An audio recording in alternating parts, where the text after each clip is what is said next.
جی اگر بہن اپنا حصہ معاف کر دے اس کا معاف کرایا نہیں جاتا، کرتی نہیں ہے، کرایا جاتا ہے۔ باتیں صحیح بتایا کرو، اصلی والی۔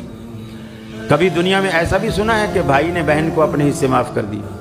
یہ قربانی دینے کے لیے صرف بہنیں ہی رہ گئی ہیں، صرف بہنیں ہی قربانی دینے کے لیے رہ گئی ہیں۔ بھائی کیوں نہیں کبھی قربانی دیتے کہ جی اللہ نے ہمیں ویسے بہت کچھ دے رکھا ہے، ابا کی جتنی جائیداد ہے ہم نے سب بہن کو دے دی، ہم اس میں سے حصہ نہیں لیتے۔ ماں باپ کے نافرمان ایک منٹ ذرا آپ دکھتی رگ پہ ہاتھ رکھوایا ہے تو پھر پورا رکھوائے نا۔ پھر قرآن مجید میں آتا ہے، اللہ تعالیٰ نے وراثت کے جو مسئلے بیان کیے نا، یہ اکثر برادریوں میں رواج ہے۔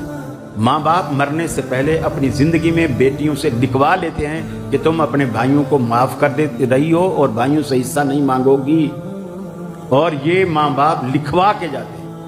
وہ بیٹیوں سے لکھوا کیا جاتے ہیں، گویا بیٹیوں سے انہوں نے اپنے جانمی ہونے کا دستخط کرا لیا ہے۔ اللہ نے قرآن مجید میں جہاں وراثت کا پورا ایک رکوع ہے وہ بیان کیا ہے، وراثت کے مسئلے بتانے کے بعد آخر میں کہا تلک حدود اللہ، یہ اللہ کی حدیں ہیں، من یتعد حدودہ یدخلہ نارا خالدا فیہا، جو ان حدوں کو توڑے گا پھلانگے گا وہ دوزخ میں جائے گا اور ہمیشہ ہمیشہ دوزخ میں رہے گا۔ وہ حاجی ہو، نمازی ہو، کچھ بھی ہو، پھر اللہ رب العالمین نے نہیں دیکھنا۔ یہ ظلم ہے۔ ماں باپ بہانے کیا بناتے ہیں، وہ جی ہم نے جہیز میں بہت کچھ دے دیا تھا۔ میرے بھائی، بیٹی کو تو نے جہیز میں بہت کچھ دیا تھا، لڑکے کی شادی پہ نے ککا بھی خرچ نہیں کیا تھا۔ لڑکے کی شادی پہ کوئی خرچ نہیں کیا۔ کتنے لاکھ کا شادی ہال بک کرایا نے، کتنے ویڈیو بنانے والے منگوائے نے، اور کتنے 15-20 کھانے نے ٹیبلوں پہ سجائے۔ اس میں بٹیر الگ ہیں، گجرانوالا کے چڑے الگ ہیں، فلاں الگ ہے، فروٹ الگ ہیں، بیکری آئٹم الگ ہیں۔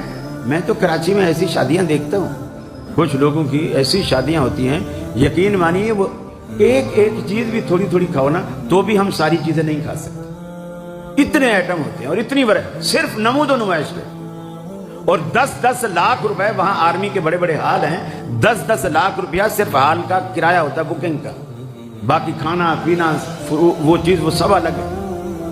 تو آپ اندازہ لگاؤ کہ بیٹی کا جہیز تو ساری زندگی یاد رہتا ہے، اور بیٹے کے ولیمے پہ جو تم نے ہیلی کاپٹر میں اوپر پیسے پھینکوائے تھے، یہ آپ کے پنجاب میں نہیں ہوتا کیا؟ اس کو کبھی نہیں کوئی شمار کرتا۔ یہ سب زیادتی ہے جی۔